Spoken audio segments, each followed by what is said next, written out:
mbunge wa Kilindi sasa ulize swali lake.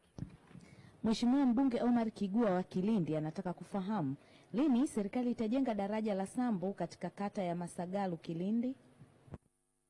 Serikali katika kutekeleza azma ya ujenzi wa daraja la Sambu inakusudia kufanya usanifu wa kina katika mwaka wa fedha 2025/26 kwa kutumia wataalamu wa ndani wa TARURA.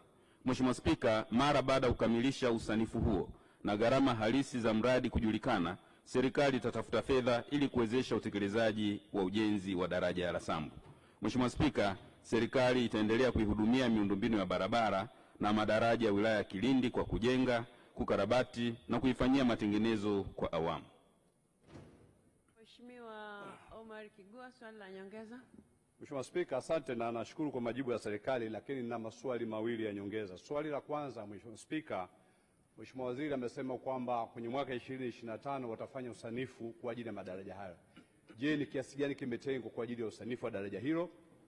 Swali la pili, Mheshimiwa Spika, ni kwamba kuna daraja la kata Kisangasa kwenye kijiji cha Mgela ambapo na taasisi za serikali kwa maana mahakama, shule za msingi na sekondari, mkandarasi hayuko site. Je, nini mpango wa serikali kuhakikisha kwamba mkandarasi huyo anakwenda site na kuanza ujenzi wa daraja hilo? Asante sana. Mheshimiwa Naibu Waziri, majibu. Asante sana Mheshimiwa Spika, katika mwaka ujao wa fedha 2025/26 serikali kwa kutambua umuhimu wa daraja la Sambu imetenga fedha kwa ajili ya kwenda kufanya usanifu wa kina.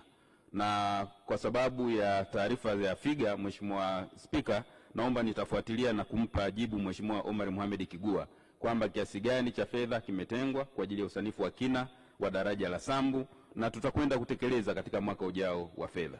Swala la pili, Mheshimiwa Spika, kuhusiana na daraja, ni kweli kwamba serikali ilishapeleka mkandarasi kwa ajili ya kuanza ujenzi wa daraja hilo, lakini tunafahamu kwamba mkandarasi hayuko site. Naomba nitumie nafasi hii kwanza nimwelekeze meneja wa TARURA wa wilaya ya Kilindi na mkoa wa Tanga waende wakutane na mkandarasi husika waweze kuona changamoto ni nini ili tuweze kutatua changamoto hiyo mapema iwezekanavyo na mkandarasi arejee site kwa ajili ya ujenzi wa daraja hilo ili huduma muhimu kwa wananchi ziweze kurejea.